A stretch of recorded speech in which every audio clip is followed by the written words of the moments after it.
Here we have the matrix 1, 1, 2, 0, 3, 4, 2, 1, 2. And consider the identity matrix, the 3 by 3 identity matrix, 1, 0, 0, 0, 1, 0, 0, 0, 1.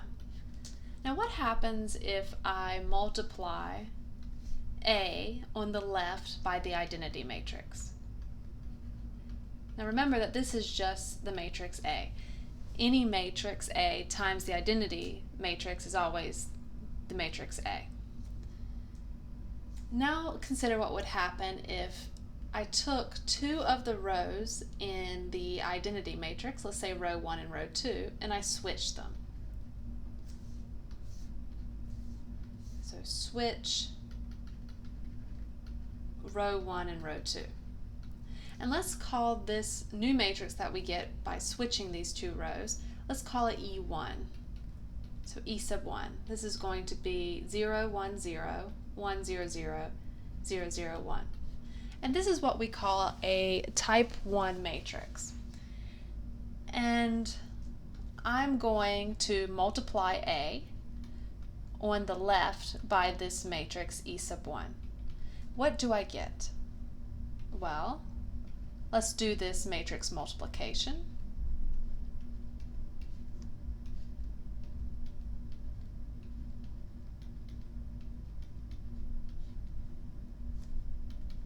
So we should get 0, 3, 4, 1, 1, 2, 0, 2, 1, 2.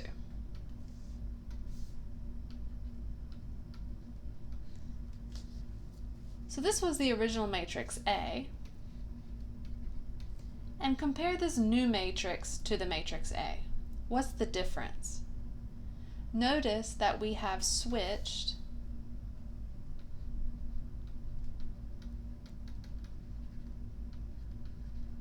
row 1 and row 2 in matrix A.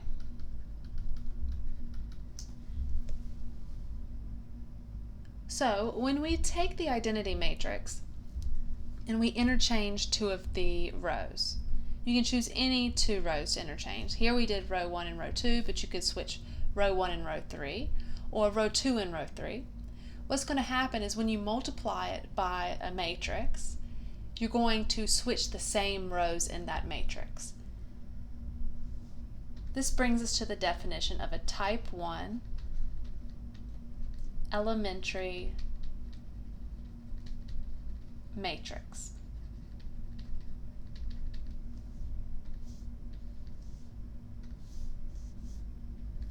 So a type 1 elementary matrix is where you interchange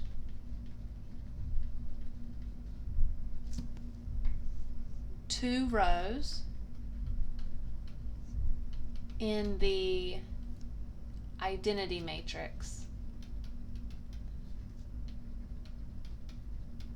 I. What happens is when you multiply a matrix A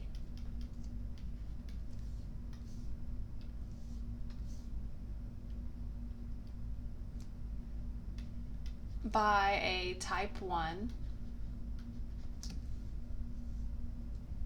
elementary matrix on the left, you switch the same two rows in A.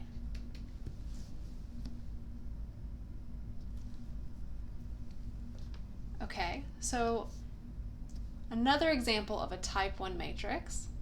So this is our first example. So this is a type 1 elementary matrix, and that's why we're calling it the matrix E. E stands for elementary. So another example would be like this. We could say E2 is 0, 0, 1, 0, 1, 0, 1, 0, 0. That's because if we take the 3 by 3 identity matrix and switch row 1 and row 3, we get this matrix. So that is a type 1 elementary matrix. Now if I take A and multiply it on the left by E sub 2, what I'm going to get is I'm going to get the matrix A, which if you recall was this matrix here. I can even scroll it further. Here's the matrix A. In fact, let me copy it. And I'm going to put it down here.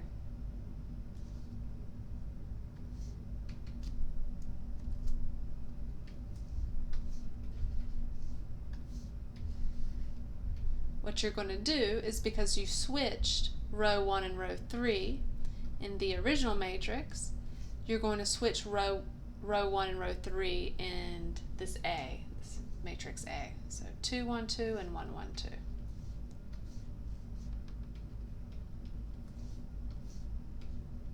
And you should double check this.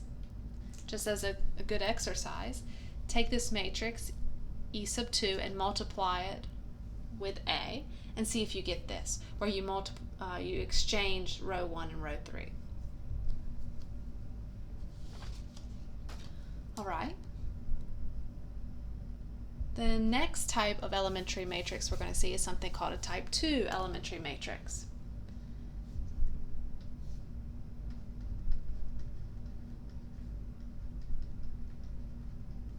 So again, let's think about our example A and the 3 by 3 identity matrix, which we call I. And I'm going to leave some room here so I can put the definition of a type 2 elementary matrix. So this is the 3 by 3 identity matrix. And now let's multiply one of the rows by a non-zero number. So let's say we multiply the second row.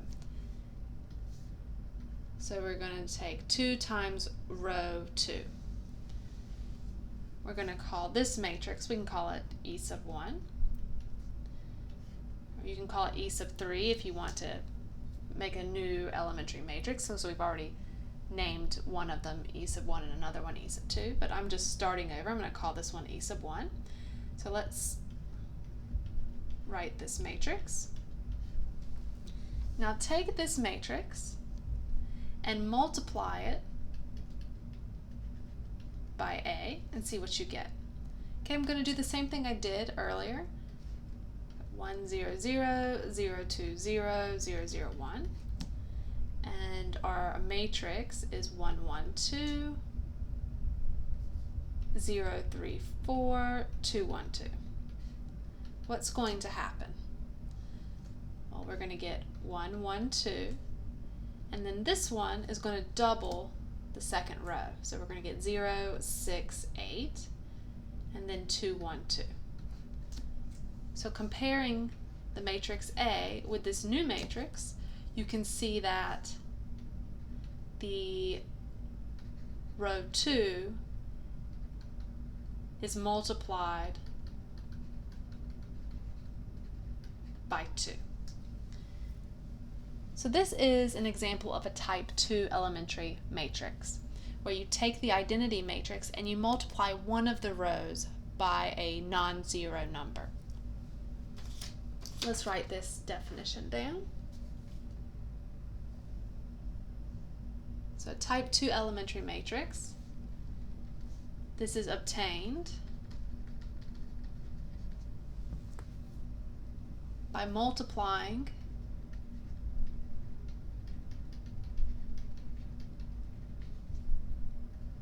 one of the rows in the identity matrix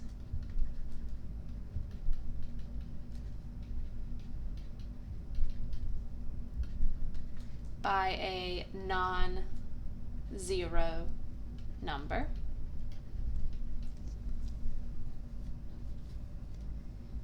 And multiplying a matrix A on the left by a type 2 matrix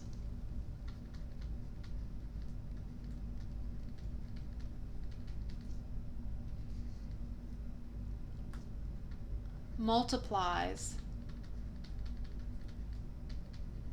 that same row in A by that non-zero number.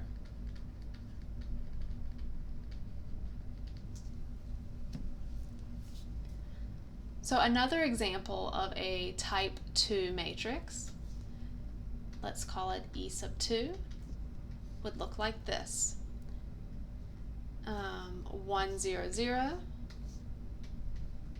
0 1 0 0 0 negative 1. Why is this a type 2 matrix? Because I took the last row in the identity matrix, the 3 by 3 identity matrix, and I multiplied it by a negative 1. And that is a non-zero number. We could multiply the first one. Now notice that you can't do more than one row. This definition says you take one row and multiply it by a non-zero number. So you could take row 1 and multiply it by like 3 divided by 2, so 3 halves, and that would be an example of a type 2 elementary matrix. But if you multiply this one by negative 1 and this one by 3 over 2, then it's not a type 2 because you've done more than one row. Similarly with the type 1 matrix, you can't switch more than 2 rows. If you switch row 1 and row 2 and then switch row 2 with row 3, then that's not a type 1 elementary matrix. You only switch one time. Okay? And the last type of elementary matrix we're going to look at is called a type 3 elementary matrix. Again, I'm going to put the definition on the left-hand side. So now what I'm going to do is I'm going to take the matrix A again, and the 3 by 3 identity matrix.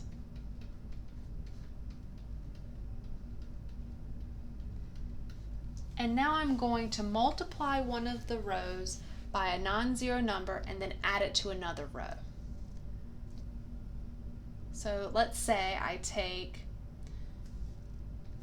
row 3, let's multiply it by 2, and then add it to, let's say, row 2. And let's call this matrix E sub 1. What I'm going to get is 1 0 0 0 1 2 0 0 1. Okay, so I multiplied this by 2, so I have a 2 here, and then I add it to the one above it. So I'm not changing this row, I'm only changing this one. Let's see what happens when we multiply A on the left by E1.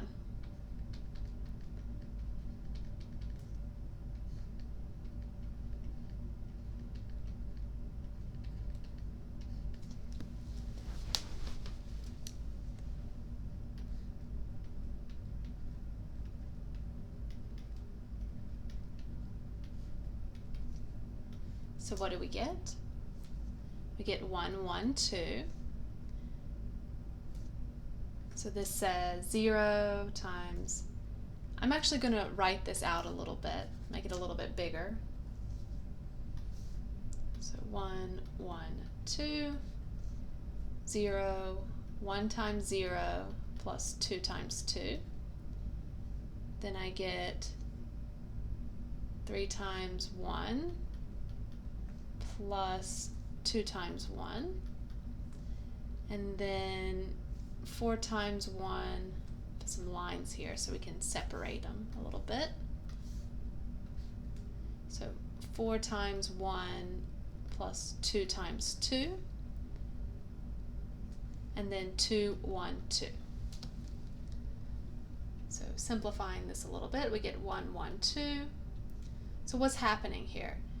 We're taking this row and then we're adding to this row. You see the 1, the 3, the 0, the 3, and the 4. We're adding to it 2 times the bottom row. So we're going to get 4.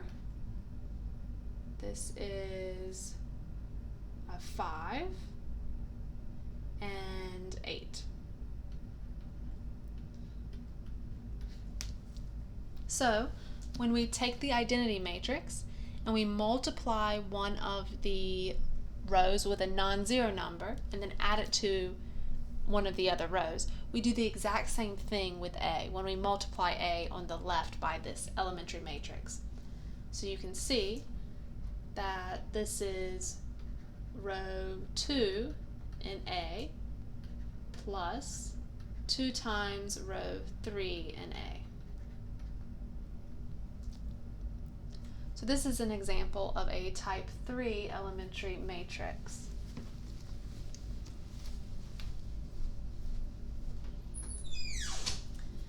Okay, let's write that definition down. So a type 3 elementary matrix, this is obtained by multiplying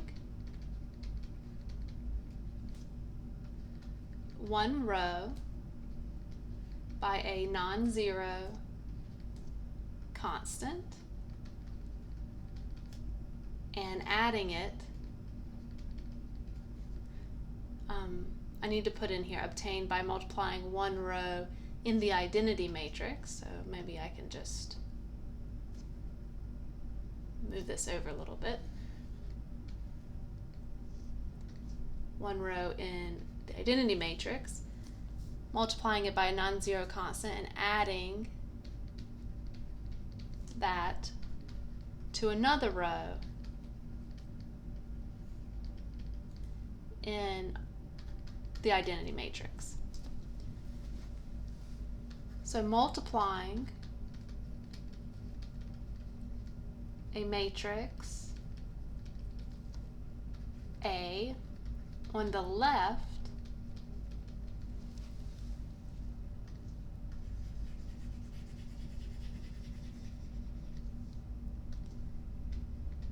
by a type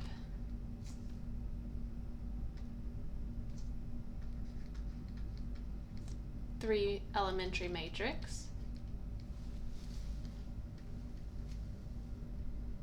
results in multiplying a row in A by a non-zero number and then adding that row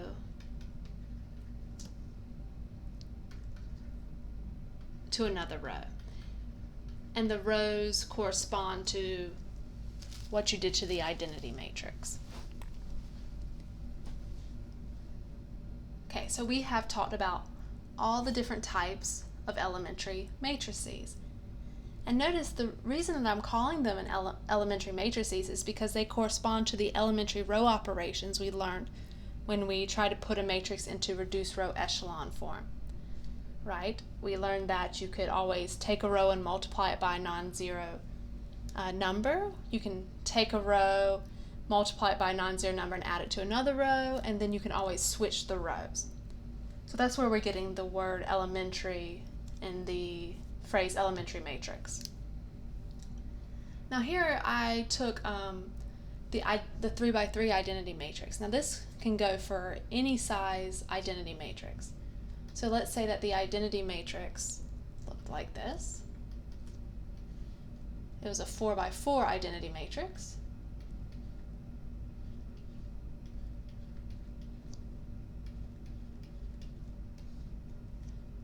If you switch any of these rows, so let's say I put the last row here,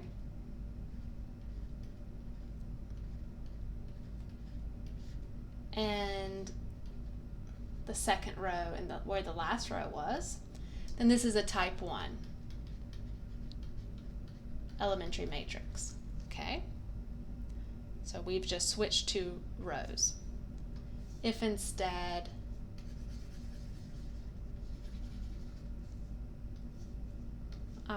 let's say I wrote this,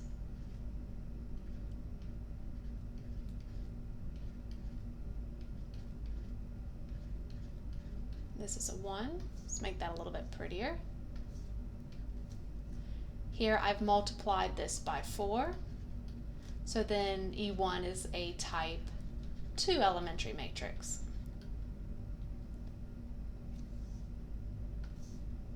Okay, and let's say instead I do something like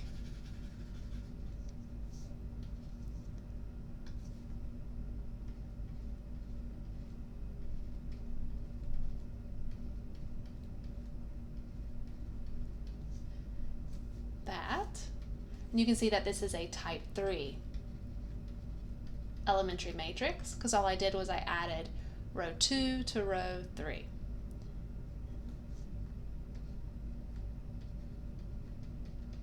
And I put that in row 3 spot. So these elementary matrices correspond to any identity matrix.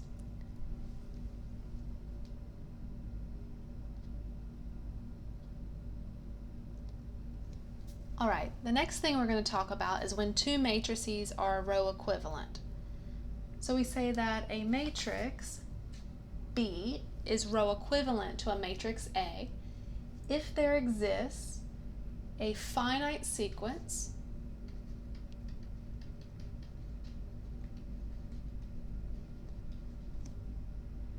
of elementary matrices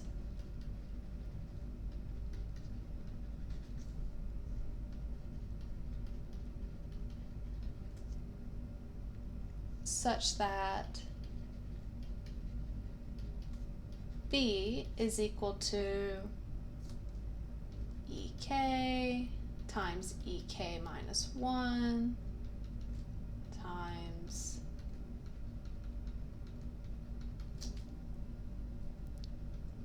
A. Okay, so we have a finite number of elementary matrices where we're multiplying on the left of A, and by multiplying A by these matrices, we get the matrix B. So we can go from A to B just by multiplying A by these elementary matrices.